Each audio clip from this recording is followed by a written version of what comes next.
Alors bonjour Claire, Bonjour Rosanne. merci d'être là aujourd'hui, merci d'avoir accepté de venir partager sur le podcast. Alors pour débuter, j'aimerais te poser une question très simple. Qui es-tu? Ah, c'est un vaste sujet. Alors, depuis pas très longtemps, je réponds je suis multiple. Parce qu'en fait, c'est une question, on varie dans le temps, enfin, on n'est jamais la même personne. Au début de sa vie, à la fin de sa vie, même la semaine dernière, j'étais pas la même personne qu'aujourd'hui. Donc, mais si je devais donner un peu d'informations pour répondre à la curiosité de ceux qui nous écoutent. Donc, je m'appelle Claire Giraudet, j'ai tout juste 40 ans depuis quelques semaines. J'ai deux enfants, des préados et ados. Je suis mariée, j'habite en Île-de-France, mais bientôt je serai limousine. Oh, Voilà, on descend un peu plus dans le sud et dans une région bien verte parce que ça c'est très bien parce que j'ai besoin de nature, donc c'est une région qui va me correspondre tout à fait. Enfin, je pense que je vais y être très bien. J'ai un passé dans le marketing et la communication. J'ai fait une dizaine d'années dans le salariat dans ce domaine-là. Ensuite, j'ai bifurqué, c'est pour ça aussi que je dis que je suis multiple, parce qu'en fait, j'ai eu plein de vies. J'ai bifurqué dans la décoration d'intérieur, donc à mon compte, quand j'ai eu mon deuxième, besoin d'avoir un peu plus de temps, en tout cas d'avoir la possibilité de gérer mon temps comme je l'entendais. Donc, je me suis lancée en freelance dans la décoration d'intérieur. On venait d'acheter une maison, donc en fait, ça rencontrait aussi mes problématiques personnelles. Et puis, il y a un peu avant enfin même un an avant le Covid, j'ai ressenti le besoin de sécurité. Donc, j'ai repris un poste salariat dans le milieu de la déco aussi, mais dans une petite start-up qui démarrait, qui faisait en petite série des terrariums. Et en fait, c'est là que la troisième reconversion, enfin la deuxième reconversion, ou troisième, je ne sais pas, je sais pas, je saurais plus dire, est arrivée. C'est que je me suis aperçue que il y avait besoin, enfin que la façon de travailler ensemble ne correspondait pas toujours aux personnalités qui composaient une équipe, et que les managers avaient parfois un peu manqué d'outils, en tout cas de connaissances sur comment bien faire travailler les gens ensemble. Et j'y reviendrai sans doute plus tard au cours de notre conversation, mais voilà, ça a été un déclic pour une troisième ou deuxième, je sais pas trop, la reconversion. dernière reconversion en date. La dernière en date, voilà. Et donc là, je vais démarrer une activité de facilitatrice en intelligence collective. Et puis, je démarre aussi oui, une aventure de podcasteuse, hein, parce que j'ai mon propre podcast aussi sur le sujet justement de travailler différemment et autrement ensemble. Ok. Voilà. C'est un sujet, la coopération, que tu as toujours eu, enfin le travail ensemble, Mm. qui est venu juste se révéler dans cette dernière expérience, ou c'était un truc qui s'était déjà manifesté sous d'autres formes par le passé? Alors, en fait, je pense que j'en avais pas conscience jusque-là, c'est-à-dire que je dirais pas que j'ai toujours souffert du travail ensemble, mais je me suis toujours un peu sentie pas très à l'aise avec les manières de faire. Mais comme j'ai toujours baigné là-dedans, même depuis ma plus jeune enfance, en fait, enfin, Mm. j'avais des parents qui fonctionnaient avec le système d'autorité parce qu'ils ne connaissaient que ça. Enfin, j'ai toujours baigné dans ce système-là assez pyramidal, assez vertical. Mais j'étais pas une personne heureuse et épanouie dans un groupe avec un fonctionnement comme ça. Mais j'en avais pas conscience. En fait, Mhm. c'était vraiment quelque chose que j'acceptais bon an, mal an. Je dis, bon, bah voilà, la société fonctionne comme ça, ouais, faut faire avec, quoi. S'adapter. Faut s'adapter, faut faire avec. Donc, jusque-là, je m'étais adaptée. Et puis là, alors, je sais pas si c'est la quarantaine, je sais pas si c'est le Covid, je sais pas ce qui s'est passé dans ma vie pour que ça vienne à ce moment-là, mais c'est vrai que la dernière expérience professionnelle, ça a été un coup de massue, quoi. C'est-à-dire, ça a été un coup mais je veux plus ça, en fait. C'est plus possible. Je peux plus continuer à m'adapter. Je peux plus continuer à faire semblant d'être la bonne élève, parce que j'étais très très forte, hein, tu vois, pour faire la bonne première de classe, tu vois. Même team. Voilà. Premier ou deuxième rang? Premier ou deuxième rang? Oh, j'étais plutôt deuxième Ouais, pas trop devant non plus. parce qu'un peu introvertie, pas trop envie de me mettre en avant non plus, parce que se mettre en avant, tu vois, c'est un peu trop égoïste, c'est un peu trop m'as-tu vu, c'est pas Mmh. bon non plus d'être trop devant. Mais donc et pourtant, j'étais pas une élève hyper, excellente en classe. Mais par contre, dans mes expériences professionnelles, ouais, j'étais toujours, faire la bonne élève quoi, être le bon élément, tu vois? Celui qui sait tout, qui fait tout bien, qui se dévoue pour tout le monde, donc voilà et ouais et la dernière expérience professionnelle m'a fait dire que non mais stop quoi. Il y a un moment où, ma santé est en jeu, ma santé mentale est en jeu surtout.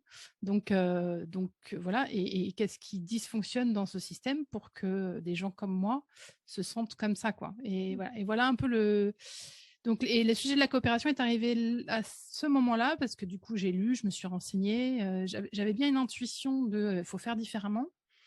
Je savais pas que c'était si un domaine si enfin que ça commençait à exister dans plein d'entreprises, qu'il y avait plein de managers qui commençaient à travailler, différemment et avaient cette envie de faire autrement. Donc j'avais l'impression un peu de découvrir le truc et là je m'aperçois en ouvrant des portes et en explorant, de plus en plus que non, non, il y a une vraie dynamique, une vraie communauté de gens qui veulent faire autrement et qui s'y mettent. Mmh. Mais oui, oui, j'ai le sujet, non, mais m'est tombé dessus, on va dire il y a 1 an, quoi. OK. Alors dans ce que tu partageais, il y a effectivement le côté profil, bon élève, bon élément, avec finalement une connotation, un peu péjorative, Mmh. et je me retrouve aussi voilà, bon élève, moi je me disais: «Bon élève de la vie parfaite, pur produit de la société» et puis voilà, un élément sur qui on peut compter en entreprise et cetera. Mais finalement, ce qui bug, je trouve, c'est justement cette connotation péjorative qu'on y met. En se disant que finalement, voilà, c'est limite on en a marre d'être comme ça et de se faire bouffer. Je sais pas si c'est, Il y a un peu de ça. En tout cas, c'est d'être éloigné de qui on est vraiment. C'est-à-dire qu'on cherche à correspondre à quelque chose, OK. que la société attendrait de nous, alors que, c'est pas forcément le cas d'ailleurs, hein. Mmh. Mais c'est chercher à répondre, à une norme, à une Ouais. ouais, à quelque chose qui est en fait très éloigné de nous, quoi. C'est pas Mmh. tellement, ouais, c'est vraiment être, pas aligné avec soi, quoi. C'était Ouais. vraiment ça mon le cœur de ma problématique, quoi. Parce que tu vois, ce que ça m'évoque, c'est que ça je pense que ça révèle aussi des parties de nous, alors, Mmh. différentes, hein, selon toi et moi, mais je me retrouve un petit peu dans ce que tu partages, qui ont envie, en fait, d'être impliquées, tu vois? Qui ont Oui, naturellement, qui sont des personnes naturellement qui s'engagent dans ce qu'elles font, qui peuvent pas faire les choses à moitié, qui ont envie de faire les choses bien. Alors après, on peut mettre tout ce qu'on veut de: «Ah, perfectionniste, ah, ceci, cela», mais en fait, c'est aussi des très bonnes choses. Là, oui. je trouve que le nœud du problème, il est pas tant et ça peut être, aussi, intéressant pour les personnes qui nous écoutent et qui se trouveraient un peu dans cette situation-là. C'est pas forcément soit le problème et effectivement Oui, ce qu'on voilà, on a tendance à juger ça et c'est plutôt de se dire: «Non, on n'est pas tout seul, c'est une compatibilité entre nous et l'environnement» et là, je pense que ce que tu évoques finalement, c'est que toi, ta personnalité dans cet environnement-là, en fait, ça buggait. Parce que ça se trouve dans un c'est environnement ça. différent, tu aurais peut-être pu dire les mêmes choses de toi, mais avec un regard totalement différent. Bah ouais, je suis à fond, je suis un bon élément, mais parce que je suis stimulée, parce qu'on compte sur moi, parce qu'on valorise et cetera et cetera. C'est ça. Non, c'est plus, il y a plus oui, c'était vraiment dans le comportement, dans ce contexte-là, d'être la bonne élève et donc de faire ce qu'on attendait de moi, Mmh.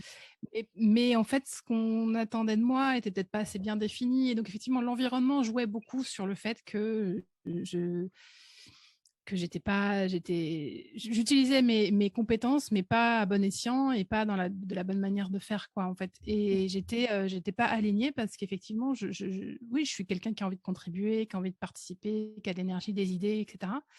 Mais je veux pas que ce soit au détriment, oui, de ma santé mentale, au détriment des autres. C'est-à-dire que j'ai pas l'intention d'écraser les autres, Mmh. ou d'être considérée comme le modèle à suivre. Enfin, tu vois, c'est pas une posture pour moi qui est saine. J'aime être inspirante, mais je veux pas écraser les autres, quoi. Voilà, donc voilà et en fait, ça a questionné et j'en profite, ça a questionné ma vision du leadership, tu vois? Du Mmh. management et du leadership. Quel leader j'ai envie d'être? Est-ce que j'ai envie d'être, le leader qui, décide de tout, qui maîtrise tout, qui contrôle tout? Ou est-ce que j'ai envie d'être le leader qui insuffle quelque chose, qui marque une dynamique qui embarque tout le monde, Voilà. Et j'ai ma réponse maintenant, mais je l'avais pas à l'époque, et ça m'a beaucoup questionnée, quoi, Tu sais que sur ça. c'est assez dingue, de toute façon, la magie de la vie. J'ai une feuille où j'ai écrit ça ce matin. Alors, pas sur le leader, mais sur vraiment ce que je voulais justement faire. Et on retrouve aussi le parallèle peut-être dans tout ce qui est entrepreneuriat et création Mmh. d'entreprise, où on nous dit voilà, qu'il faut se positionner comme un... Enfin, on nous dit.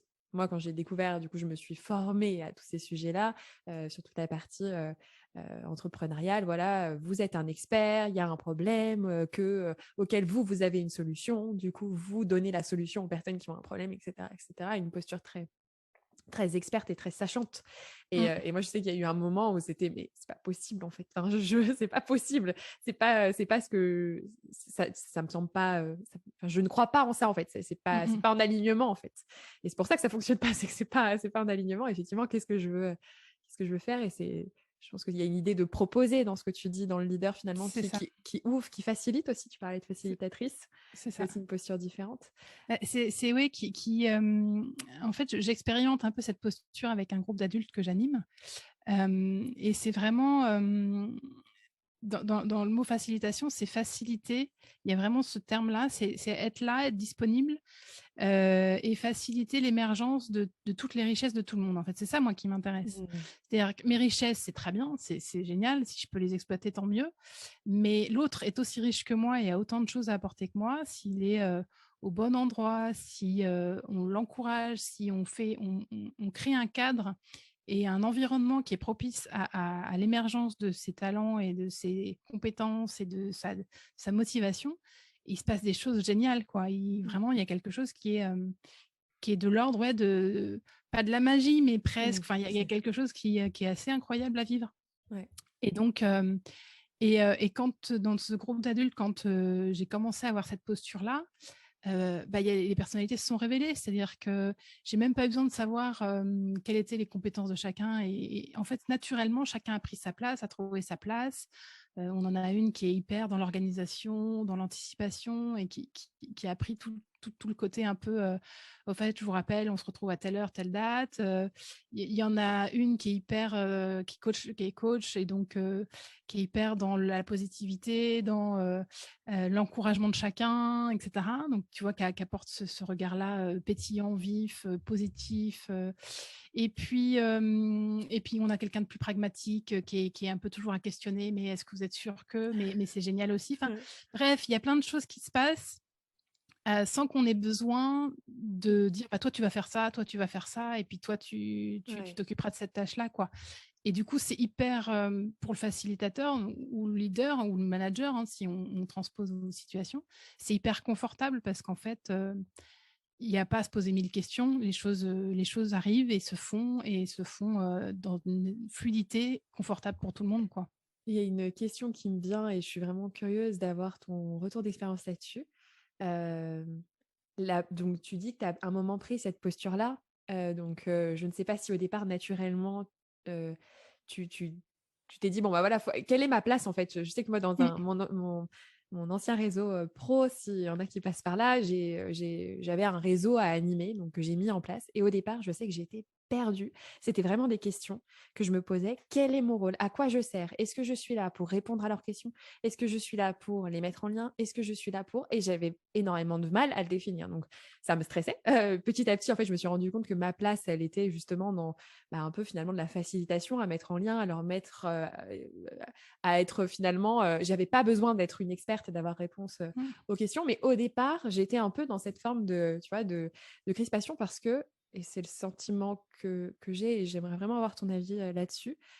Hem, on met beaucoup de valeur justement sur l'expertise et sur le fait de devoir, pour pouvoir, j'allais dire encadrer, pour pouvoir, fédérer, pour pouvoir, gérer les gens, peu importe la forme que ça prend. Il y a comme s'il fallait une forme de légitimité et donc moi, pour ma part, dans les quelques expériences que j'ai pu avoir comme ça, et même quand j'ai débuté comme coach, fallait que je prenne une forme de posture un petit peu, que je sache et que j'ai une forme de contrôle. Et parce que j'ai l'impression que la valeur, elle était associée jusqu'à présent, en tout cas Mmh. dans ma tête, et je pense que ça vient pas de nulle part, à cette position au-dessus d'eux. Mmh mh. Hem, Moi, Déjà, est-ce que alors c'est quelque chose que tu partages et comment tu as fait, je serais curieuse, pour, redescendre? Parce que finalement, dans le facilitateur, pour moi, on est plus sur posture horizontale. Enfin, c'est comme si tout le ouais, monde c'est est. ça. Alors en fait, moi, ça a été, à chaque fois, c'est parti d'instinct. C'est-à-dire que, bon, dans cette expérience associative dont je te parle, je choisis de prendre ce rôle, je choisis de et puis on est, voilà, on est responsable, hein, le titre, voilà, c'est Mmh. responsable. Donc il y a quelque chose de, et d'ailleurs on le voit, hein, dans cette association au niveau national, on est plusieurs, à faire à avoir cette fonction et chacun, l'incarne différemment. Mais moi, j'avais vraiment en fait, pour contextualiser, j'anime un groupe de parents pour, en fait, organiser des activités pour leurs enfants. Donc les parents sont partie prenante de l'activité de leurs enfants. Et pour moi, du coup, c'était primordial qu'ils soient vraiment acteurs. Et intuitivement, je m'étais dit: «Non, mais c'est pas moi qui vais décider, qu'est-ce qu'on Mmh. va faire, quelle activité on va faire, comment on va le faire». Oui, je suis garante que la philosophie de l'association soit respectée et que, les objectifs pédagogiques de l'association soient respectés, mais je suis garante d'un cadre seulement. J'ai pas ma seule expertise, c'est connaître ça, c'est quelle est la pédagogie, quel est l'objectif pédagogique de l'association et de faire en sorte que les idées qui émergent, on arrive à les faire, coïncider avec ces objectifs. Mais du coup, et pareil, j'avais du mal. Au début, j'ai été un peu obligée parce que, bah, c'est des parents qui connaissent pas et cetera, de prendre un Ouais. peu la casquette de l'experte. Et en fait, je me suis dit, bon, en fait, c'est un rôle qui peut bouger dans le temps. C'est-à-dire qu'au début, effectivement, tu es experte parce que les gens connaissent pas grand-chose.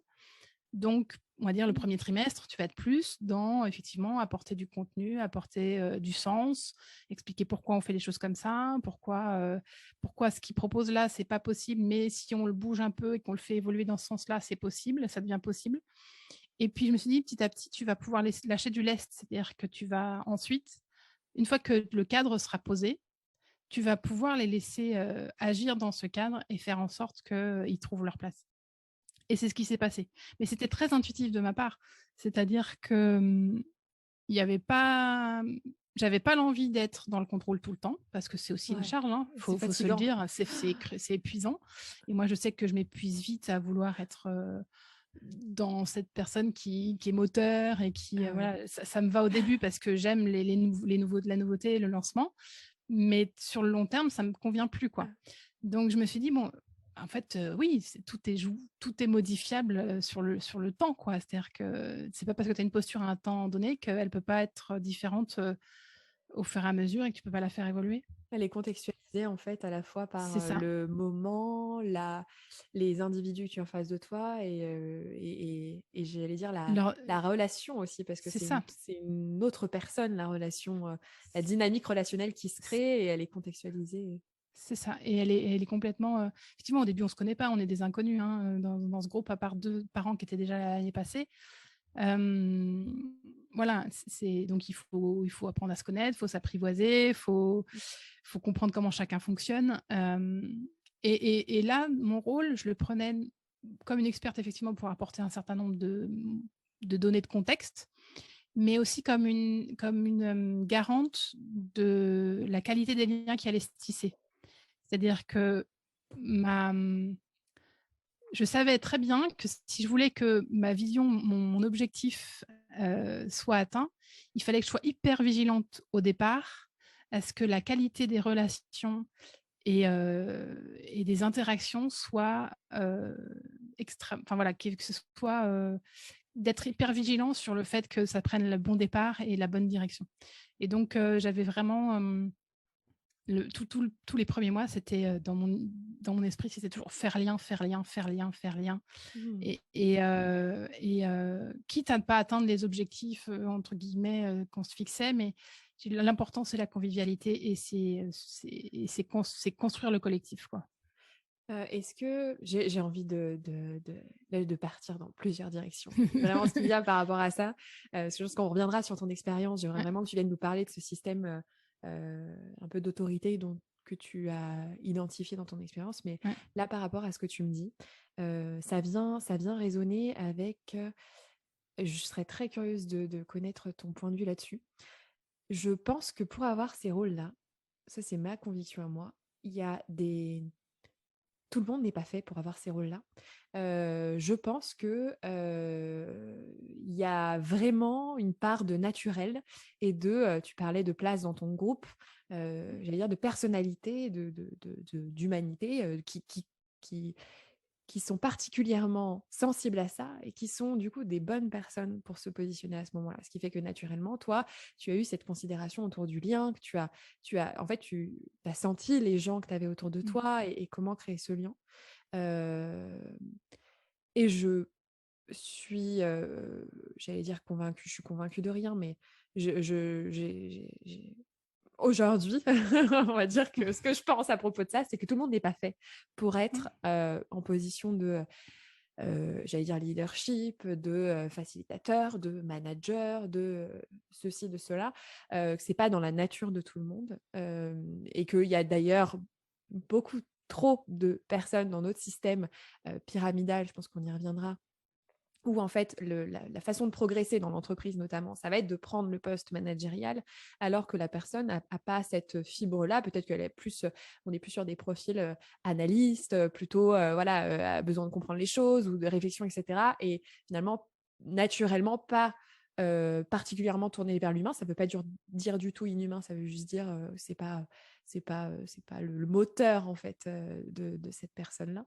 Et pourtant, il y a des personnes qui se retrouvent dans ces positions-là. Et je sais que j'ai déjà eu 2 témoignages, moi, de de personnes qui me disaient être manager et qui me disaient: «Bah, je devrais pas le dire, mais j'aime pas être manager, j'aime pas gérer les gens». Mmh. Et en fait, mais il y a pas pour moi, il y a pas de honte à dire ça, c'est juste qu'en fait, c'est juste pas fait pour ça. Qu'est-ce que tu en penses? Est-ce que Alors tu moi, j'apporterais une nuance. Je Ouais. dirais que, on n'est pas ça dépend vraiment le type de manager qu'on veut être et qu'on attend qu'on soit. C'est-à-dire que je vais te raconter une anecdote justement dans ma dernière expérience professionnelle. On a intégré des alternants au cours de mon expérience professionnelle et comme j'étais la plus ancienne, la première salariée, naturellement, on s'est tourné vers moi en disant: «Bah, tu vas les former, tu vas les coacher un peu sur la partie production, enfin tu vas être là pour, et très vite, en fait, moi, j'étais pas en accord, avec, le fait que c'était des alternants qui étaient recrutés pour du commerce, qui étaient en étudiants des étudiants en commerce et qu'on faisait travailler à la production. On leur avait dit: «Oui, ce sera de manière un peu exceptionnelle, en cas de gros coup dur et cetera» et en fait, ils se sont retrouvés à y être quand même très, très souvent et à pas être très motivés pour cette tâche. Ce qui me semblait, moi, assez naturel puisque Logique. c'était assez logique. Et très vite, j'ai senti que, bah, mon rôle de manager pour ces jeunes-là, au niveau de la production, ce serait les obliger à faire des choses qu'ils ont pas envie de faire, quoi. Et j'avais pas envie d'être cette manager-là du tout. Donc en fait, très vite, je leur ai dit: «Non, non, mais en fait, je le sens pas», et donc je refuse le poste parce que c'était plus une fonction qu'un poste officiel, écrit et cetera, mais j'ai pas envie de m'en occuper, en fait. J'ai pas envie d'être cette manager-là qui va les obliger à faire ou alors du coup me décarcasser pour essayer de trouver leur motivation intrinsèque pour réaliser ce genre de tâches, alors qu'en fait, ce qu'ils aiment, c'est la vente, c'est le commerce et ils seront bien meilleurs et ils progresseront bien plus vite dans leur domaine, de prédilection que si on les met, à des tâches qui leur correspondent pas. Par contre, du coup, j'étais pas officiellement leur manager, mais j'ai essayé dans mon rôle, du coup, d'avoir un rôle plus de grande sœur ou de maman, je sais pas, quel était le rôle, mais du coup, au sein de l'atelier, comme j'avais pas ce rôle, on va dire, Officielle. hiérarchique, Mmh. officiel, d'insuffler les choses un peu différemment. Mais, et donc c'est pour revenir à ce que tu disais, je crois que, oui, tout le monde n'est pas fait pour être le manager, pyramidal, hiérarchique, qui prend le dessus sur ses équipes. Mais il y en a à qui ça convient bien et puis comme il y en a d'autres qui seront très bien en manager, leader, qui, insuffle une dynamique, qui est plus, dans l'horizontalité, qui est enfin voilà, donc Le ça dépend manager vraiment de coach un peu, oui et puis le manager, à l'écoute, qui fait du lien, qui est facilitateur, enfin, je Mmh. pense qu'on peut chacun avoir un type de management qui correspond à sa personnalité. Mmh. Voilà. Est-ce que Après tu oui, il crois y en a qui que sont pas du tout il y en a qui sont pas du tout faits pour ça et voilà, mais Je pense que c'est plus nuancé que ça, quoi. Pour toi, tous les managements, autant il y a effectivement autant de styles de management que d'individus, mais est-ce que tous les styles de management sont bénéfiques? Non. Alors là, on est d'accord. Si on Là, on est reprend notre d'accord. manager hiérarchique, notre manager analyste qui va peut-être gérer ça d'une façon tableur Excel et est-ce que c'est Non, bah non, effectivement. Enfin, moi, j'ai acquis la conviction que l'autorité, quelle forme, peu importe la forme qu'elle prend, donc c'est-à-dire imposer des manières de faire, imposer une vision, une méthodologie, imposer un fonctionnement, etc. C'est voilà, tout ce qui est de l'ordre de l'autorité et d'imposer les choses, effectivement, sont pas, à mon avis, une bonne chose pour une équipe et pour les humains en règle générale. C'est-à-dire Pourquoi? parce que ça vient, en fait, pour que les gens soient bien efficaces, efficients et exploitent pleinement leurs compétences et leurs talents, il faut qu'ils puissent exprimer leur motivation intrinsèque. Et, et qui fassent les choses parce qu'ils ont envie de les faire, parce que ça leur fait plaisir de les faire, et pas ça leur fait plaisir parce qu'ils veulent faire plaisir à quelqu'un, même si ça peut participer. Mais il ne faut pas que ça fasse plaisir parce que, tu vois, qu'on retombe dans je suis la bonne élève et je suis le bon, ouais, je suis le bon numéro et je vais du coup obtenir des récompenses en échange. C'est plus avoir envie de bien faire et envie de faire plaisir, juste presque de manière désintéressée. Et pour ça, je pense que tout ce qui est de l'ordre de la domination, de l'autoritarisme, du je sais ce qu'il faut faire, comment il faut le faire, tu veux puter, c'est pas sain pour l'humain. Après, c'est mon avis, je pense que, enfin, j'imagine que plusieurs personnes ont le même que moi. Et on en revient à l'éducation, en fait, c'est pareil pour les parents et les enfants. Mais c'est pareil aussi pour les hommes et les femmes. Enfin, du coup, on touche à quelque chose qui touche l'entreprise, mais qui est, à Qui mon a un avis, fonctionnement sociétal. bien plus large au niveau de la société et qui interroge notre modèle de société complet. Ouais, c'est clair. Moi, ce que ça m'a évoqué, là, c'est le triangle de Cartman, en fait. Donc, le triangle de Cartman avec donc les 3 rôles, victime, bourreau et sauveur. Et moi, je partage bien évidemment ce que tu dis. Et j'ai la sensation que du coup, effectivement, on peut le prendre à n'importe quel niveau et dans n'importe quel écosystème. Et dans l'écosystème de l'entreprise, il y a cette notion pour moi de responsabilité. La responsabilité, c'est elle est au centre de ce triangle. Et en fait, quand la responsabilité, elle est prise par effectivement des managers ou une direction, etc., qui décident pour les autres, qui croient savoir sans forcément impliquer, avec parfois de très bonnes intentions, hein, qui sont oui, on va faire ça pour eux, pour j'allais dire pour leur qualité de vie, pour ceci, pour cela. Mais dans cette notion-là, du coup, il y a un truc qui fait que la responsabilité et l'appropriation de l'écosystème, du pourquoi à l'échelle de chacun, elle ne se fait pas. Et donc, on va se trouver avec soit effectivement des personnes qui vont, ça va leur convenir, mais d'autres, en fait, à qui ça ne va pas convenir. Et en plus, il y a un effet pervers, je trouve, qui se retourne contre les personnes qui ont cette responsabilité, c'est qu'ils peuvent devenir bourreaux. Parce que finalement, comme tu le disais très bien, je ne suis pas connectée à mes motivations. En fait, je suis que dans la motivation extrinsèque de ce qu'on va me donner et je ne suis pas du tout connectée à mon pourquoi parce qu'on ne m'a même pas laissé la possibilité de m'approprier quoi que ce soit. Donc, je n'ai même pas je n'ai à aucun moment ressenti. En fait, à un moment, ouais, ça ne me convient pas. Et ce qu'ils décident là-haut, oui, peut-être qu'eux, ils trouvent que c'est génial, mais moi, en fait, ça ne me convient pas. Et donc, en fait, on se retrouve avec des personnes qui sont très impliquées et qui ont déjà énormément de charges mentales à des postes à haute responsabilité, qui en plus vivent un enfer dans le sens où ils ont l'impression que, c'est la fameuse phrase, là, du coup, ça ne va pas se voir en podcast, mais je vais le faire visuellement, voilà, on leur donne ça et ils veulent ça, quoi. Où il y a finalement un système qui est, j'allais dire, qui se pourrit de l'intérieur. C'est ça. Et en parallèle, on voit aujourd'hui, et tu en parlais, il y a effectivement une autre porte et d'autres façons de faire. Il y a notamment le concept de l'entreprise libérée, aujourd'hui, dont on parle de plus en plus, où effectivement, là, alors, ça fait halluciner beaucoup de personnes, de Mmh. dire: «Ah ouais, en fait, si vraiment il n'y a plus, cette, responsabilité», en fait, c'est quelque chose de très infantilisant. Tu parlais d'ailleurs Et que d'enfants, ouais, mais complètement, ouais, complètement. J'ai dans mon podcast, j'ai accueilli une thérapeute et on parlait de elle a une expérience en EHPAD et on parlait mmh, d'infantilisation des personnes âgées et mmh, en fait, c'est ça, c'est supprimer la responsabilité, l'autonomie et je dirais même, un nouveau terme que je commence à entendre de plus en plus dans ce sys dans cet écosystème, d'autodétermination. C'est-à-dire, comment, ça va au-delà de l'autonomie, c'est vraiment, comment moi je choisis qu'est-ce que je choisis pour moi, quoi? mmh. Qu'est-ce que je choisis pour moi et comment ça fait écho à ce qui m'est proposé en face et comment ça prend sa place dans l'écosystème et c'est un peu ce que je te racontais en début d'échange sur le fait dans mon groupe d'adultes là, des gens qui se sont autodéterminés. Bon, bah, OK, moi naturellement, je suis dans l'organisation, je suis dans la rigueur et cetera et ça me va bien et je vais prendre ce rôle, spontanément et puis d'autres qui sont plus dans la créativité et cetera et il y a vraiment ouais, c'est cette notion d'autonomie et laisser le libre arbitre aux gens de choisir pour eux, de choisir ce qui leur convient, ce qui leur convient pas, la façon de faire les choses ou de ne pas les faire et effectivement, tu parlais d'entreprises libérées, mais il y a des écoles aussi qui commencent à fonctionner sur ce principe-là, enfin qui commencent non, d'ailleurs il y en ça existe depuis très longtemps de manière confidentielle, mais ça commence à prendre un peu d'ampleur et donc il y a plein de choses qui existent, qui commencent à exister dans différents domaines et dans différents écosystèmes qui répondent justement à cette, mise en avant de l'autonomie et de la responsabilité individuelle dans le groupe.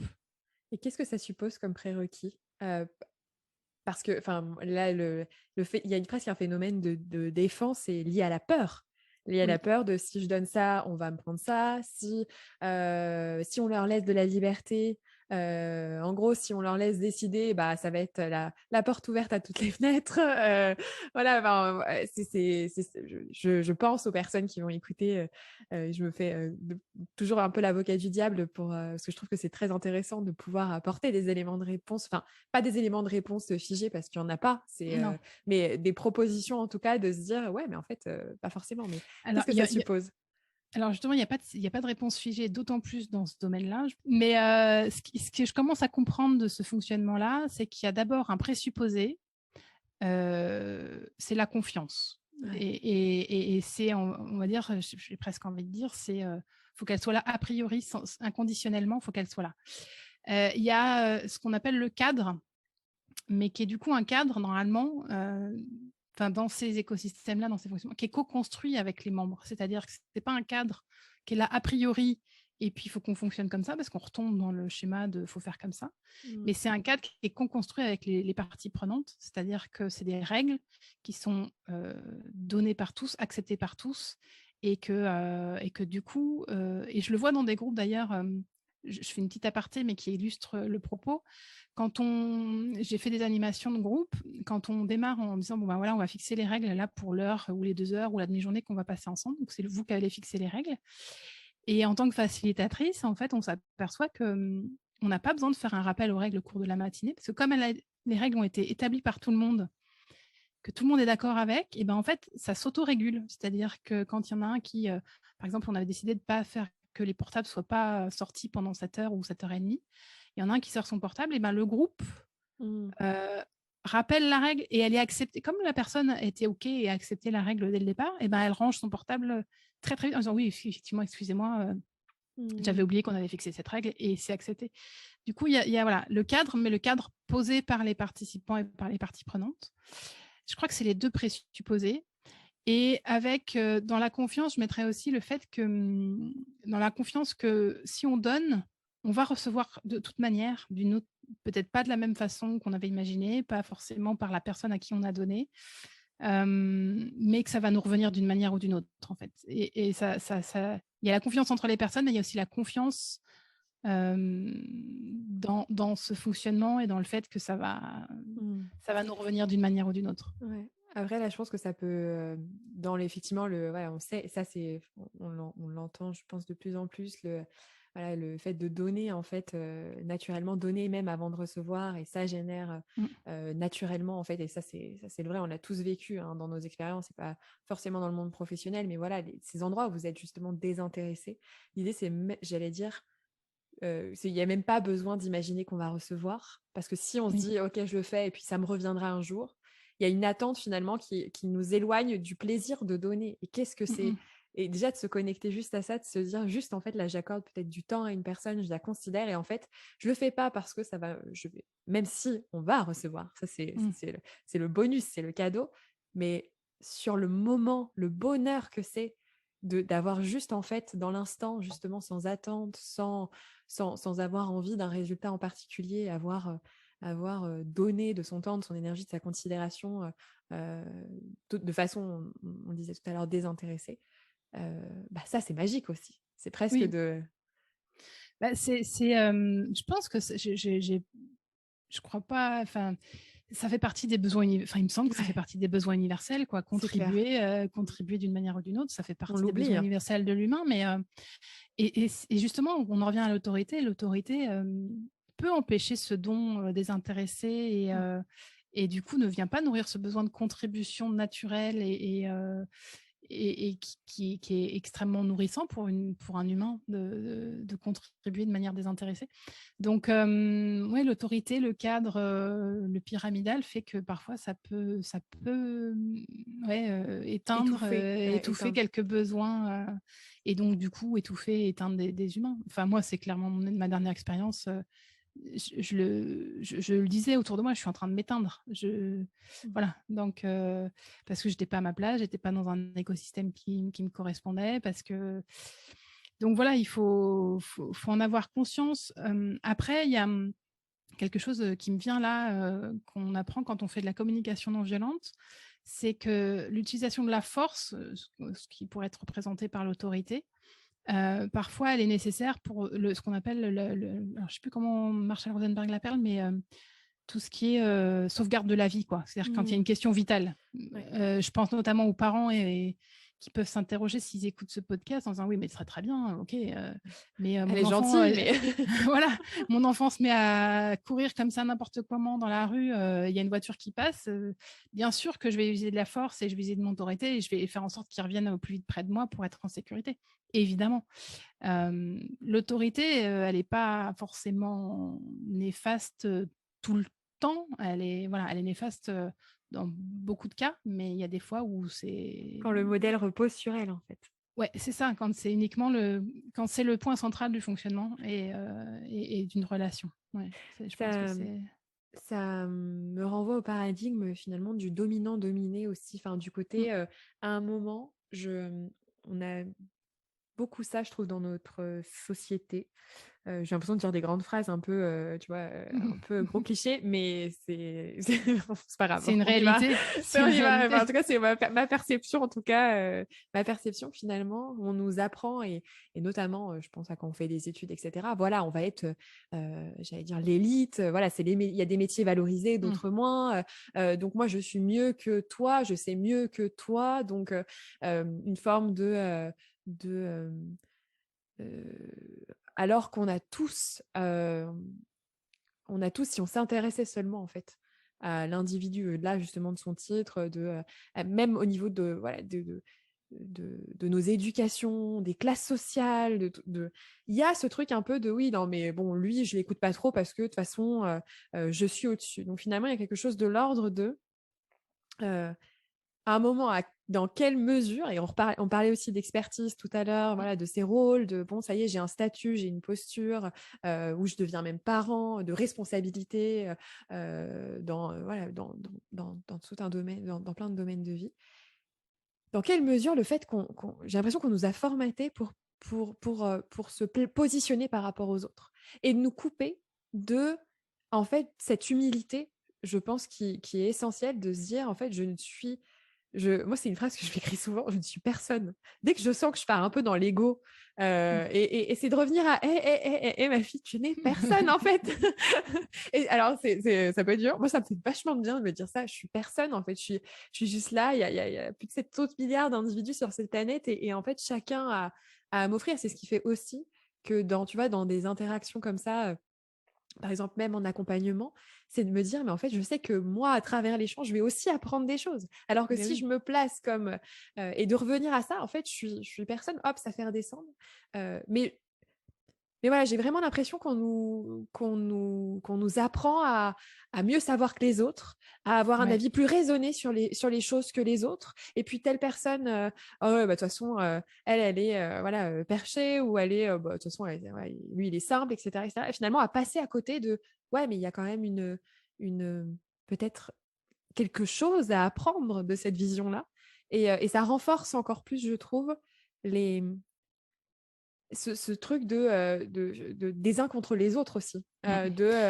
Vas-y, excuse-moi. Ouais, ben en fait, j'ai tout de suite envie de rebondir sur l'école. En fait, Ouais. on est classé, les notes, il sait mieux que toi, il a une meilleure note que toi. C'est un comportement qui est induit dès le plus jeune âge, quoi. C'est-à-dire c'est pour ça qu'on est formaté à se comparer. Enfin, je pense que ça explique une partie du pourquoi on est formaté à se comparer. Et oui, j'ai une plus grosse voiture que toi. Enfin, après, c'est tout un système de compétition, quoi, Ouais. qui est, à mon avis, est extrêmement nocif parce que bah, la valeur des gens ne se mesure pas à ce qu'ils savent mieux que les autres ou plus matériellement à la taille de leur voiture, quoi. Mmh. Et c'est pour ça que c'est des sujets qui m'interrogent. J'en ai parlé aussi dans mon podcast avec mon premier invité sur qu'est-ce qu'on fait, qu'est-ce qu'on est en train de faire avec notre modèle éducatif, quoi. On est en train de faire. Alors c'est peut-être catastrophique ce que je dis, mais catastrophisme, ouais, mais de comment on est en train de façonner la société avec l'école, quoi. Ouais. Donc, Moi, je serais plus ça, positive. Je me ouais. dirais que attends, ramener un peu de, parce que bisounours, à chaque fois ce mot n'a pas encore été cité, on va avoir la vision bisounours. Moi, tu sais, si j'ai une conviction, c'est celle-ci, c'est qu'à un moment, quand les choses, on en parle de plus en plus, en fait, il y a une crise qui fait que ça change. Oui. Aujourd'hui, ça émerge. Je vais te prendre un parallèle qui est le parallèle de MeToo. Ça a été horrible de se prendre toute cette réalité dans Ouais. la tronche. Ça a été violent, on en a beaucoup parlé, ça a suscité et ça suscite encore beaucoup, beaucoup de choses. Pour autant, à un moment, parce qu'il y a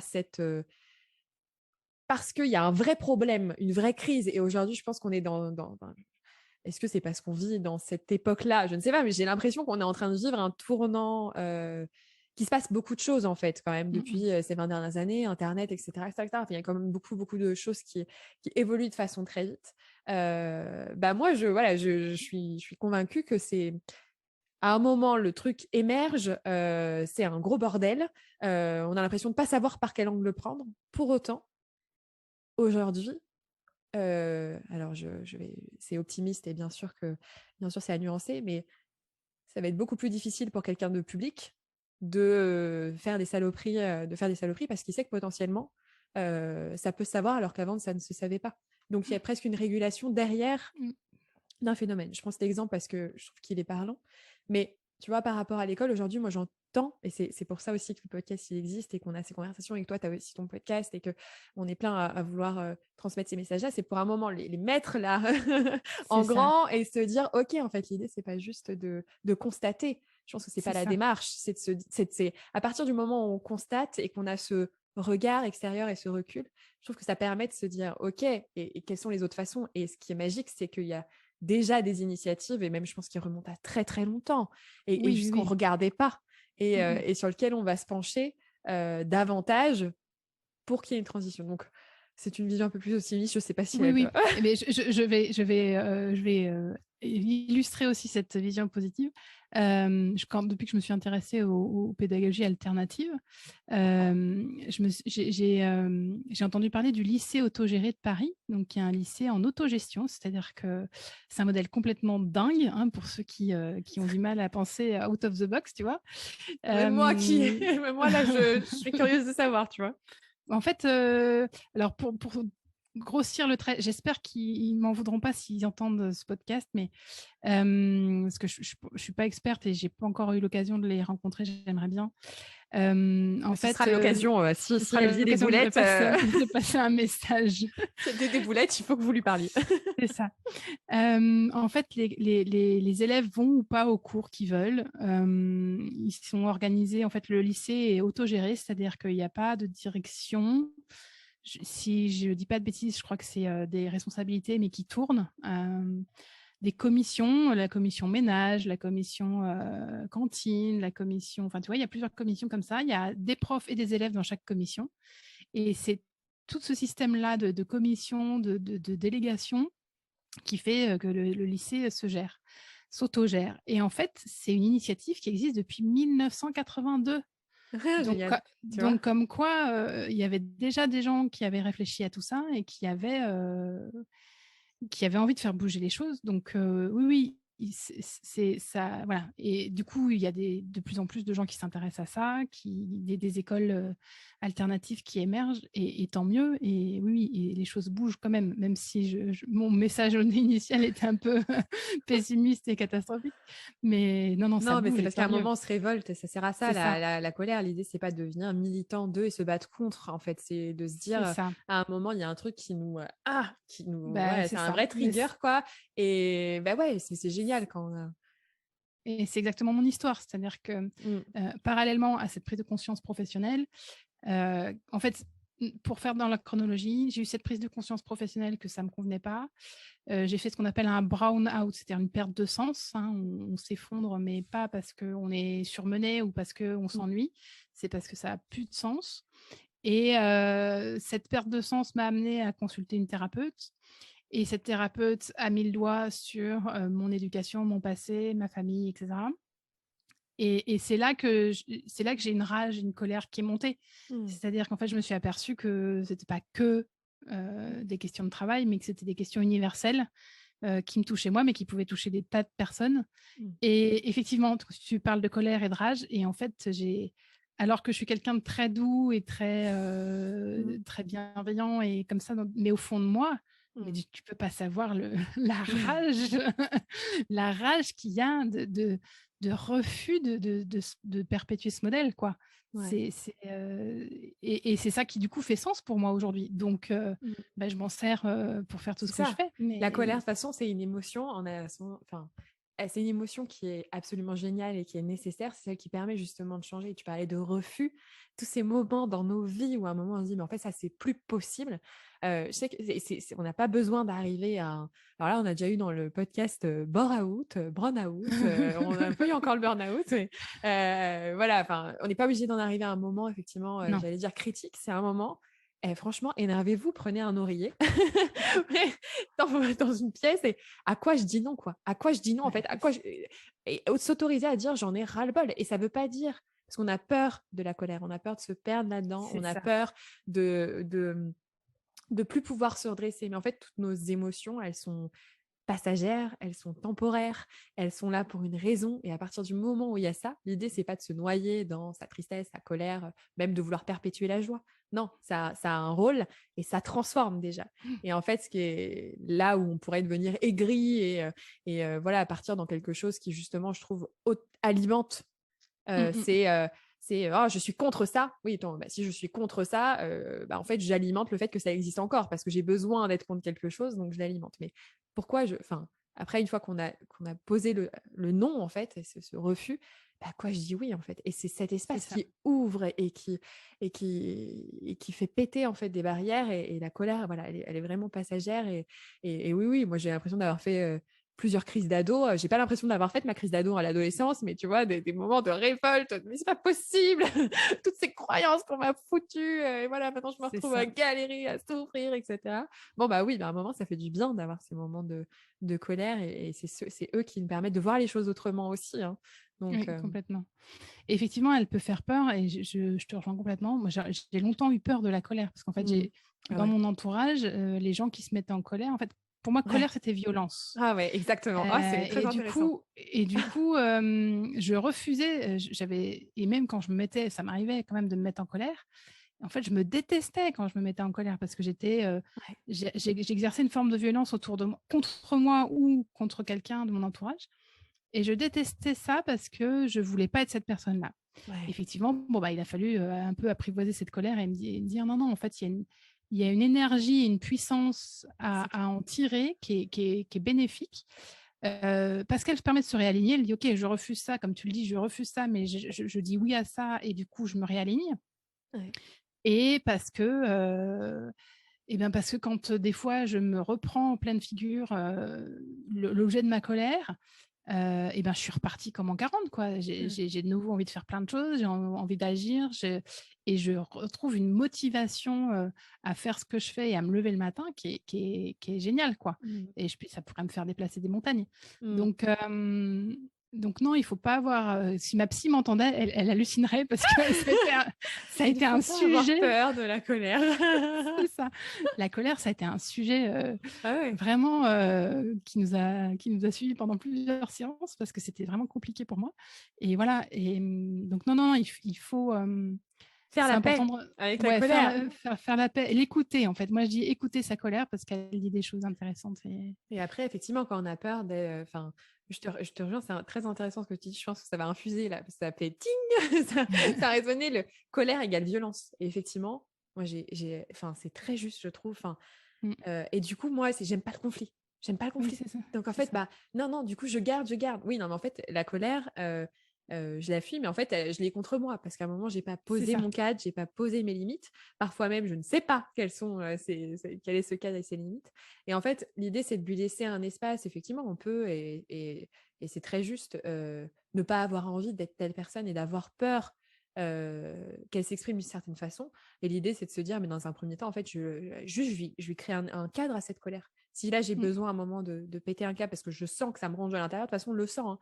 Oui. Quand c'est un truc, chacun, ça va se manifester différemment, mais moi, je sais pas, tu vois, ça s'entendra peut-être au podcast, mais c'est un truc à l'intérieur de moi, putain, ça me ronge, quoi. Et en fait, à un moment, de dire, bah, je prends un espace safe et où je peux me mettre en colère, où je demande à quelqu'un d'être là et juste je crie mes personnes de confiance juste pour la pour la faire sortir, bah, je me rends compte que je ne meurs pas parce qu'on a Mmh. peur en fait d'être dépassé par nos émotions.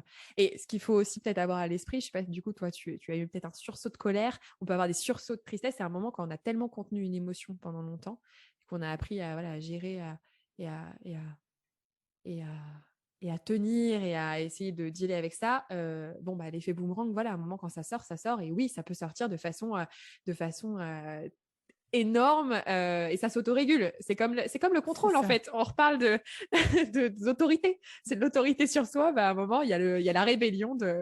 C'est ça. Mais en fait, en parlant d'autorité sur soi, j'aime bien cette image de coopérer avec soi. C'est-à-dire que j'aime bien cette image de, quand je te disais, je suis multiple au tout début, c'est que oui, j'ai différentes émotions, je suis traversée par différentes choses. J'ai aussi des aspirations qui peuvent être antinomiques parfois. Des fois, j'ai envie de calme et puis en même temps, je me dis mince, non, j'aimerais tellement voir les potes là. Et en fait, c'est toujours une question de négociation, de coopération avec soi. C'est-à-dire, OK, là, j'ai peut-être besoin de calme parce qu'effectivement, j'ai une grosse semaine, je suis fatiguée, mais comme j'ai quand même vraiment envie de voir mes potes, bon, bah, c'est peut-être pas ce soir, mais peut-être que je peux envisager de le faire. Allez, tiens, je prends un rendez-vous, j'envoie un petit message et on se programme une sortie dans 3-4 jours. Et c'est toujours être dans l'écoute de tout ce qui nous traverse pour essayer de comprendre quels sont les besoins derrière. Et donc, j'appelle ça la coopération avec soi-même. C'est vraiment quelque chose qui me... Parce qu'en fait, c'est comme si deux personnes essayaient de se mettre d'accord sur une stratégie adoptée, sur quelque chose à créer. Et donc, c'est vraiment dans ce dialogue-là, c'est OK avec quoi je compose et comment je deal avec tout ça. Et donc, c'est Avec ça toutes nos parts qui de est... nous C'est ça. parce qu'on a tendance, c'est une conversation que j'ai eue, peut-être écoutera l'épisode qui sortira, je pense, avant toi, parce que c'est celui que j'ai enregistré hier dans l'ordre Mmh. chronologique avec Pascal, où on parlait de ça, des facettes, en fait, Mmh. des différentes facettes de qui on est. Et on a tendance parce qu'on nous a appris un peu à nous dire, voilà, Claire, tu es comme ceci, comme cela. Rosanne, tu C'est es ça. comme ceci, comme cela. Et en fait, à croire qu'on est une chose. Et donc, du coup, quand il y a d'autres choses qui se présentent, à pas les coller à nos identités. Mais en fait, on est, on est multiples. Enfin, j'ai beaucoup aimé cette présentation parce que elle me parle beaucoup. On est plein on est plein de choses. Et il y a plein de choses qu'on ne sait même pas qu'on est encore aujourd'hui, et peut-être qu'on développera par la suite, ou juste qu'on n'a pas révélé. Et ouais, coopérer avec soi-même, ça part de là presque. C'est ça, et c'est faire lien, c'est-à-dire effectivement faire lien entre toutes ces parties-là de nous, et qui font partie de nous, quoi. Et c'est leur donner une place à chacun, parce que, comme dans une équipe, hein, chaque personne a quelque chose à apporter à l'équipe. Voilà, et c'est pas évident, hein, parce que des fois, il y a des choses, ouais, qu'on aime un peu moins en nous, et voilà. Par exemple, moi, j'ai toujours eu du mal avec ma part de contrôle. La part de moi qui aime bien contrôler les choses, je dis: «Mais bon, c'est bon, quoi, Ouais, bah, no bienvenue au no club. stress, quoi, no stress», et voilà. Bon, donc celle-là, elle est difficile à Ouais, mais parce qu'elle est difficile connotée aussi. Enfin, je pense qu'il faut oui, qu'on se lâche la grappe aussi. Moi, c'est je ça. te rejoins. Je te rejoins, c'est tout l'enjeu de ouais, lâcher le contrôle. Ouais, mais en même temps, c'est ce qui nous permet. C'est ça, ça apporte la sécurité, C'est on a ça, besoin de sécurité, et c'est OK d'avoir c'est besoin de sécurité. Donc ouais, c'est assez passionnant, et je dirais pour poursuivre un peu le débat un peu plus loin, c'est que, si on n'est pas déjà capable de voir ça un peu en nous, ouais. et c'est difficile de le voir dans une équipe, et inversement, si on a du mal à le voir dans une équipe, de le pratiquer dans une équipe, on a des difficultés à le faire pour nous-mêmes. Et ça serait il y a quelque chose pour moi qui me tient à cœur, hein, ce qu'on appelle l'approche systémique. C'est qu'on peut difficilement se changer soi-même uniquement pour essayer de changer ce qui nous entoure, et on peut difficilement ne se consacrer que ce Mmh. qui se passe autour de nous à essayer de le changer si on ne se change pas un peu soi-même. En fait, Mmh. c'est vraiment quelque chose qui se répond, et c'est un peu ce que j'aime, ce que j'essaye de faire passer dans mon podcast, et dans ce que j'ai envie de transmettre et de favoriser dans ma future entreprise et mes futurs accompagnements d'équipe. C'est dire, c'est pas toujours évident d'aller en thérapie ou faire un travail sur soi, parce qu'il y a des gens qui sont pas prêts à le faire, Mmh. et c'est complètement OK. Ça peut être hyper douloureux, hyper violent. C'est pas, enfin, là, pour y être passé, la thérapie, c'est pas confortable du tout. Mmh. C'est un vrai travail. Mais si on change le collectif, et notre manière de fonctionner ensemble, de travailler en équipe, et peut-être que ça va permettre à des gens de se sentir mieux sans Mmh. avoir besoin de faire un travail sur eux. Et en fait, c'est pas parce qu'une personne va mal que tout va aller mal autour d'elle, mais si, et inversement, c'est pas parce qu'une équipe va mal que tout le monde va aller mal. Mais alors je m'exprime très mal, mais grosso Non, modo, mais ce que je veux dire, c'est que c'est toujours un système et un répondant, c'est-à-dire que c'est aussi le lien et la façon dont on fait lien qui fait que ça répare ouais, ou ça améliore ou l'équipe ou la personne, quoi. ouais. Et là, ce qui me fait écho, tu vois, dans ma propre expérience, c'est j'ai eu une expérience pas très très agréable professionnellement, qui m'a beaucoup fait de mal en termes d'estime. Déjà qu'elle n'était pas très haute, ça n'a pas aidé. Et ensuite, il y a eu une expérience pour le coup où j'ai eu, voilà, tu parlais d'équipe, je suis arrivée, j'avais un bonjour resplendissant qui venait du cœur de l'assistante de notre équipe, qui avait le bureau, qui est vraiment le premier bureau qu'on voyait le matin. Je me souviens d'être choquée à ce moment-là, d'être choquée d'avoir une vraie considération humaine. Et ça, déjà, ça transformait les choses. Mmh. Et il y a eu quelques personnes dans cette entreprise avec lesquelles, et même des partenaires, et d'ailleurs que je vais recevoir sur le podcast, donc je suis trop, trop contente.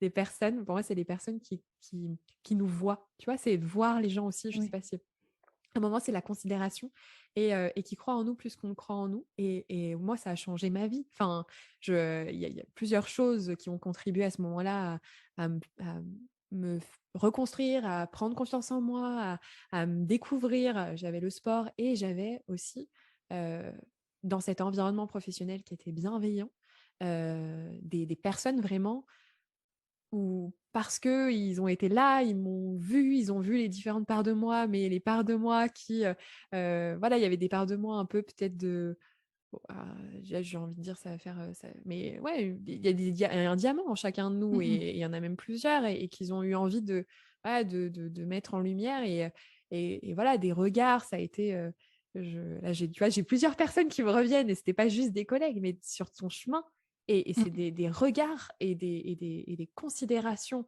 sans aucune domination. Simplement, un «je te vois». Pour moi, j'aime beaucoup juste cette phrase de «je te vois», en fait. Mmh. Et et ça change une vie et j'ai pas eu besoin de faire de thérapie pour ma confiance en moi. Ma confiance en moi, elle s'est recréée aussi, avec le «nous». C'est effectivement, je crois que tu m'avais dit, quand on avait échangé la première fois, que toi tu crois pas forcément justement au être bien avec soi d'abord pour être bien avec les autres et qu'en fait c'est un tout finalement. C'est ce que C'est tu dis, ça. c'est ça, c'est pas, il y a le la les relations, le lien, l'invisible qu'on a entre nous compte autant que C'est l'invisible ça. qu'on a à l'intérieur de nous avec nos peurs, nos croyances, nos systèmes. C'est ça et pour terminer sur ce sujet, j'ai pas encore lu tout ça, mais il y a tous les livres sur ce qu'on appelle la théorie de l'attachement. Alors j'ai aucun Mmh. nom, en tête, mais ceux qui s'intéressent un peu aux sciences humaines et à la psychothérapie, le sauront peut-être, mais et on en parle avec justement une de mes invitées de mon podcast sur comment le lien d'attachement dans la petite enfance avec nos parents, avec les gens qui nous entourent, Mmh. façonne notre façon d'être aux autres après. Ouais. Et donc ouais, cette théorie du lien d'attachement, elle est importante parce que effectivement, dans le lien et dans l'attachement, se jouent beaucoup de choses et Mmh. se réparent beaucoup de choses. Ouais. Et c'est primordial dans la vie d'un humain, quoi. Faire lien, Ouais. c'est pareil, c'est un besoin Qu'est-ce que j'ai universel. co Donc, qu'est-ce que j'ai codé comme réaction de l'extérieur lorsque toute c'est petite, ça. j'étais malheureuse? Est-ce que C'est c'était, c'est considéré? Est-ce que c'était, jugé? Et cetera et c'est ça. cetera et il y a pas de, là-dessus je pense qu'il faut aussi, il y a pas de jugement à avoir et Non. c'est par exemple parce que ça c'est quelque chose qu'on découvre sur nos chemins. Mmh. Généralement, on en arrive moi je suis arrivée au livre des 5 blessures de Louise Bourbeau, la première page c'est: «Oui, alors tout à voir avec vos parents» et moi le premier truc ça a été: «Mais n'importe quoi! Moi j'ai une super éducation, je suis super contente» et après donc j'ai lu les trucs et j'ai commencé à voir et donc là on commence à je pense dans nos cheminements personnels à un moment à s'interroger pardon, sur: «Ah oui, notre éducation, comment ceci, comment cela». Mmh. Mais en fait, il y a aucun jugement. Nos parents ont été des enfants qui eux-mêmes ont pris des C'est ça. nanani et c'est normal juste et ça peut mettre la pression. Alors moi, j'ai pas d'enfant, mais ça peut mettre la pression de se dire: C'est «Mais ça. mon Dieu, je suis la cause». C'est une chanson de Ben Mazué qui dit ça à un moment, Oui, je crois que c'est «Quand je marche». À un moment, il dit, voilà: «On sait que tous les maux sont liés à une là, histoire avec le ah ouais, père» et cetera. c'est Et c'est ça. vrai que c'est horrible de dire, mais non, en fait, c'est juste, il faut aussi se tâcher la grappe, c'est l'humain. L'humain, c'est vivant, c'est du mouvement. Bien sûr qu'on va projeter des choses, que même avec toutes les bonnes intentions, et bah, l'être humain qu'on va avoir en face de nous, lui, par rapport à sa propre perception des choses, va avoir une autre lecture de peut-être ce que nous, on pensait être une intention bienveillante C'est et que ça. lui va le vivre différemment. Je sais qu'il y a des parents super positifs, justement toujours aller de l'avant, et cetera. Bah, ils vont avoir 3 enfants. Il y a un enfant qui va très bien le vivre, ça va faire quelqu'un de résilient. L'autre qui va très mal le vivre parce que du coup, il se sent pas accueilli dans lui quand ça va pas. Voilà. Et voilà, Par contre, c'est intéressant de l'observer et de se dire oui, on Oui, est tous liés de toute façon. Hein, on est tous liés les uns avec les autres. Et voilà, de faire un petit peu sans jugement, mais d'aller quand même effectivement regarder parce que c'est extrêmement riche. Moi, ça m'a j'ai il y a plein de choses qui ont pété grâce à ça. Parce que sinon je serais pas en train de oui. faire un podcast, hein. Non, mais c'est sûr. Et puis c'est oui, bien déculpabiliser les parents. De toute manière, on fait tous du mieux qu'on peut avec qui on est au moment où on fait les choses. Moi, effectivement, là, j'essaye de faire bouger certaines choses dans ma maternité, tu vois, dans ma Mmh. façon d'aborder les choses avec les enfants. Après, je suis consciente que j'ai plein de schémas qui sont bien ancrés et que toute la déconstruction va être difficile à faire. Mais je sais que si j'avais eu ces prises de conscience-là avant, j'aurais pas fait les mêmes choses. Peut-être que si je les avais pas eues là maintenant, je les aurais eu un peu plus tard. Enfin voilà, et c'est comme ça, voilà, c'est la vie. Je Ce crois que que le meilleur enseignement, il est de, en fait, juste cette posture-là, en fait. c'est Si on ça. nous apprenait de se dire, mais en fait, bah, je fais de mon mieux. Et si c'était ça le message finalement qu'on pouvait transmettre à nos enfants, à nos équipes, etc., bah ouais, je suis pas parfaite. Je suis pas parfait. Je fais de mon mieux avec les humains qui sont autour de moi et l'humain que je suis à l'instant C'est T. ça. Et en fait, je crois que peut-être que ça nous détendrait tous en fait, parce qu'on Mmh. veut effectivement bien communiquer, on veut être un parent comme ceci, comme cela, on veut être un manager qui ceci, qui cela. Mais en fait, l'idée, c'est juste qu'on a cette intention déjà de ne pas dire je veux être, mais juste j'ai l'intention d'être plus ceci, plus cela, de développer ceci, développer cela. Et en transmettant le message que dans cette intention, je fais de mon mieux et que Complètement. je ne suis pas parfait, bah, l'enfant derrière, qu'est-ce qu'il comprend? Il dit: «Ah ouais, maman, bah, elle se remet en question, voilà, elle interroge un petit peu sa façon de faire et tout». Est-ce que c'est pas le plus bel enseignement d'avoir finalement des C'est ça. enfants, C'est ça et bah, c'est souvent, ça m'est arrivé, je crois qu'il y a un mot qu'on peut ajouter, c'est s'excuser, se demander pardon.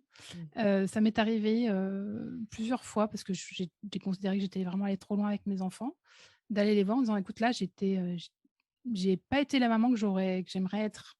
J'ai agi de cette façon-là.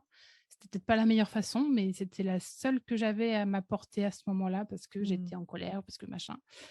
Et je crois que même si ça répare peut-être pas tous les dégâts qu'on a pu faire, ça participe à faire en sorte que, l'enfant, après se dira: «Bon, bah, oui, OK, elle a fait de son mieux» et Mmh. déjà dans une espèce de, pas de colère Mmh. ou de refus de couper le lien carrément avec son parent, mais plus dans, bon, ben, OK, Mmh. ouais, il a fait de son mieux et Ouais, c'est rien n'est très figé, c'est ça. rien n'est, enfin, tout peut changer et il y a tellement de personnes qui se traînent des rancœurs et des C'est ça. des conflits qui ont jamais été résolus et qui font comme si tout allait bien, mais qui à l'intérieur d'elles peut-être le vivent, ça se reporte, dans d'autres sphères et effectivement juste d'accepter que la réalité d'un instant T était celle d'un instant T et il y a eu une réaction, il y a plein de choses et qu'on est humain en fait, C'est simplement. ça. Mais Donc en fait, je crois qu'il y a une des clés, qui est quand même si on n'accepte pas de travailler sur soi pour plein de raisons, il y a quand même moi une clé qui me paraît centrale, c'est quand même, et qui devrait être enseignée à l'école, on en revient à l'école, c'est, les émotions, et être capable de prendre du recul sur ce qu'on vit et ce qui nous traverse, Mmh.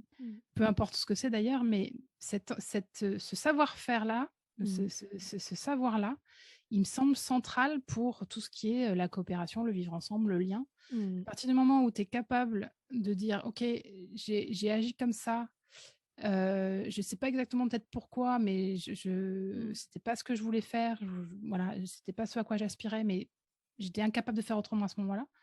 Avoir ce recul-là et être capable de se dire: «Bon, bah, voilà, j'étais traversée par ça», c'est déjà énorme, quoi. Mmh. C'est s'il y a vraiment une seule chose je dirais une compétence pour mieux vivre ensemble, c'est celle-là, quoi. Mmh.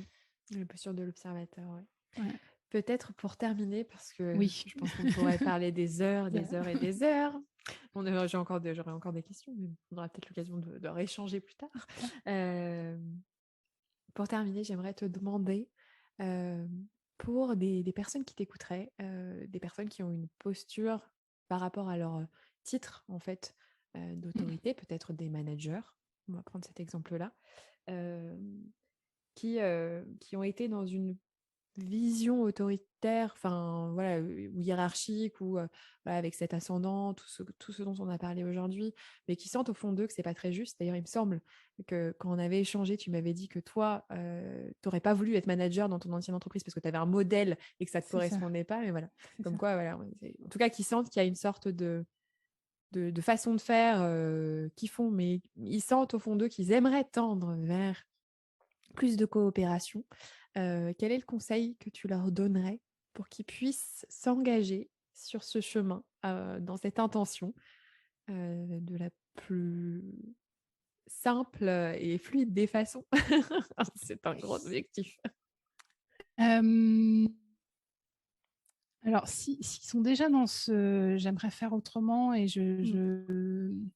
J'ai envie de leur dire que de se faire confiance, de faire confiance à leur intuition, hem, de s'écouter en disant voilà, il y a une question que je me suis posée de temps en temps, alors que justement j'étais pas tu vois, j'étais dans ce refus de ce modèle de management et cetera.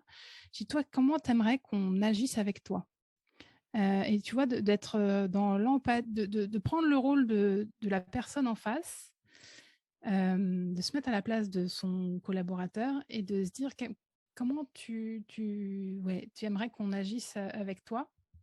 Et de faire confiance à leur intuition, parce que j'ai fait pas mal de choses par intuition, moi, avant de m'intéresser vraiment à ce sujet-là, et je me suis aperçue que j'étais sur la bonne voie, rien qu'en écoutant mon intuition, en fait. Rien Mmh. qu'en disant: «Bah, OK, j'ai envie d'être», par exemple, les débuts de réunion, hem, je démarre toujours par un temps d'accueil, ce qu'on appelle de l'inclusion, mais un temps où on prend le temps d'arriver, d'atterrir dans cette réunion. On a eu plein de choses avant, chacun différentes, mais rien que le fait d'être tous là au même moment et de se recentrer, et donc tu vois, tout ça, je ne le savais pas, j'avais pas la théorie, mais je l'ai pratiqué ce temps d'accueil et d'inclusion très intuitivement. C'est OK, on a tous des 1000 vies, et là, le fait d'arriver en réunion tous ensemble, on va passer un moment ensemble, on a des objectifs à atteindre ensemble.